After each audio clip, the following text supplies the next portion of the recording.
आज हमने सीखना है ग्रसनी यानी फेरिंग्स के बारे में। काफ़ी इंपॉर्टेंट है समझने की पॉइंट ऑफ व्यू से, ताकि चैप्टर आपको अच्छा से समझ में आए, उसके लिए समझना इंपॉर्टेंट है। एग्जाम में ऐसे क्वेश्चन बहुत कम आता है, ऑब्जेक्टिव आता है, मैं आपको बता दूंगा क्या क्वेश्चन आता है, ठीक है।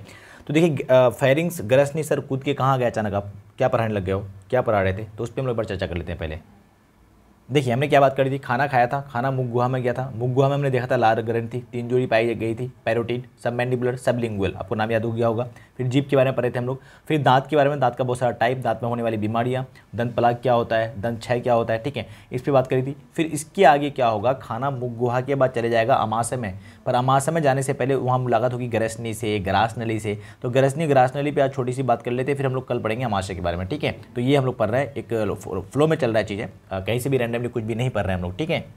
तो ये मैंने दिखाया बस इसी मकसद से, ताकि आपको पता चले ना क्या पढ़ रहे हैं। एक लग के रहोगे तो चीज़ें समझ में आएगी, और फिर समझ में आएगी तो याद करने की ज़रूरत नहीं पड़ेगी। आती है समझ, ठीक है भाई, स्टार्ट करते हैं। तो अभी हम लोग पहले देख लेते हैं ग्रसनी, है ना, ग्रसनी देख लेते हैं, फिर ग्रास नली देख लेंगे फटाफट से 2 मिनट में।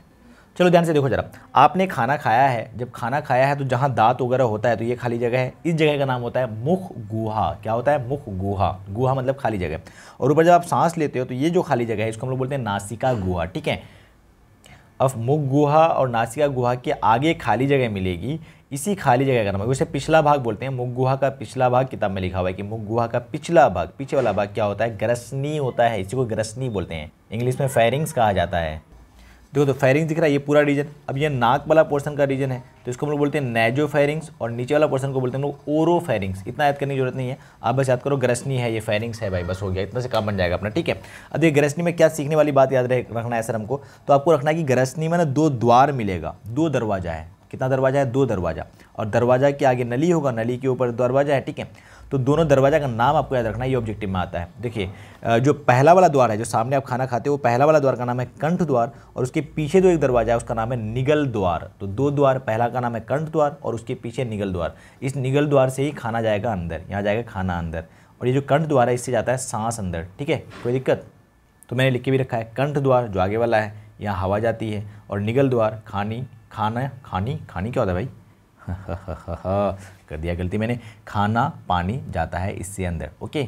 अब देखो पिछली वीडियो में मैंने भी बात करी थी कि कंठ द्वार क्योंकि पहले है तो हो सकता है खाना जो हम लोग खा रहे हैं इसी में गिर जाए, ऐसा है ना, ऐसा चांस है ना, इसलिए नेचर ने यहाँ पर हम लोग को एक ढक्कन दे दिया है, ठीक है, एक ढक्कन दे दिया है, और इस ढक्कन का नाम है एपीग्लोटिस। क्योंकि ये लाइन है, इसको हम लोग कहते हैं ग्लोटिस, और ग्लोटिस के ऊपर जो आप द्वार देख रहे हो ना, कंठ द्वार, इंग्लिश में से ग्लोटिस कहा जाता है, और ग्लोटिस के ऊपर, ऊपर मतलब होता है एपी, बायोलॉजी में ऊपर का इंग्लिश होता है एपी, ठीक है। तो इसको हम लोग बोलते हैं एपीग्लोटिस, इस ढक्कन का नाम, ठीक है, एकदम बात। तो वही बात मैंने लिख रखी है, देख लो एक बार। कंठ द्वार के ऊपर एक ढक्कन होता है जो खाना पानी को जो है स्वास्थ्य नली में जाने से रोकता है, उसका नाम एपीग्लोटिस है। आप ये भी याद रख लेना, एपीग्लोटिस नाम इंपॉर्टेंट है ना, 2-3 बार बोलो एपीग्लोटिस, नाम याद हो जाएगा। कहाँ पे है, क्या काम है, ये सारी बातें मैंने कर ली है, ठीक है।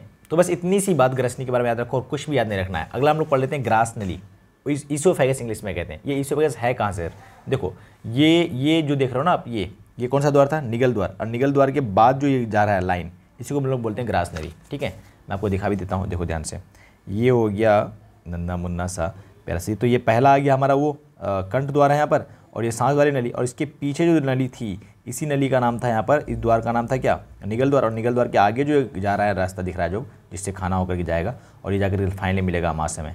कहाँ मिलेगा ये, फाइनली अमाशय में मिलेगा, ठीक है। तो ये जो रास्ता दिख रहा है इसी रास्ता का नाम है ग्रास नली। क्या नाम है इस रास्ता का नाम, ग्रास नली, ओके। तो देखो ध्यान से, निगल द्वार ग्रास नली का ही द्वार है। निगल द्वार जो है, ये निगल द्वार जो है किसका द्वार है, ग्रास नली का ही तो द्वार है, ठीक है, वही बात लिखी मैंने।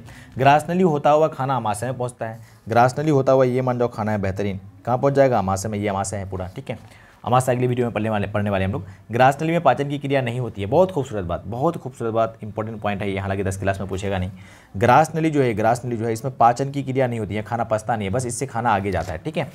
ग्रास नली में भोजन जिस गति से अमाशय में पहुंचता है उस गति का नाम है कर्माकुंचन गति। तो इसमें जो है खाना एक गति से आगे जाता है, उस गति का नाम है कर्माकुंचन गति। एक्चुअली होता है क्या है, इस खाना में आप कीचड़ समझो, कीचड़ रख दिया मैंने, और एक पाइप है, ये साइकिल वाला ट्यूब जो होता है ना, ट्यूब, उसको, तो ये ट्यूब है, तो ये खाना जाएगा कैसे, ये दबाएगा, ठीक है, फिर फैलेगा, दबेगा, फैलेगा, तो इसे दबेगा तो कीचड़ आगे खिसक जाएगा, फिर यहाँ दबेंगे, इधर वाला फैल जाएगा, और इधर वाला दब गया तो खाना इधर से खिसक जाएगा कहीं, ठीक है। तो इसी करके खाना आगे चले जाता है, और उसी गति का नाम है कर्माकुंचन गति। एक्चुअली होता क्या है, जो ये दीवार है ग्रास नली की दीवार है, ये कभी कभी कर्मा मतलब वो हो जाता है, दब जाता है, और कभी कभी फैल जाता है। फैलना मतलब शिथिलन, और धर्मा मतलब दबना मतलब उसको हम लोग संकुचन कह सकते हैं, ठीक है। तो यहाँ पे लिखा हुआ है वही वाली बात, ठीक है। तो आगे देखो भी कर्माकुंचन गति एग्जाम में पूछता है 2 नंबर का, बस ये क्वेश्चन आपको यहाँ से आ सकता है 2 नंबर का सब्जेक्टिव में। बाकी ऑब्जेक्टिव में क्वेश्चन जो बनता है वो मैंने आपको बता दिया है। कर्माकुंचन गति से आप क्या समझते हैं? ग्रास नली की दीवार में संकुचन मतलब दबना या शिथिलन मतलब फैलना के कारण भोजन आमाशय की ओर जाता है, इसी गति को हम लोग बोलते हैं कर्माकुंचन गति। पेरिस्टाल्टिक मूवमेंट कहते हैं, पेरिस्टाल्टिक मूवमेंट, ओके। तो बस हो गई बात खत्म जी, इतनी छोटी छोटी बातें थी। एक बार आप बना लो नोट्स, स्क्रीनशॉट लेकर के, काफ़ी सिंपल बातें हैं सारी, ठीक है। तो ले लो अब एक बार स्क्रीनशॉट और बना लो नोट्स, ओके। अब हम लोग कल मिलते हैं अमाशय के साथ। Bye bye, see you, take care.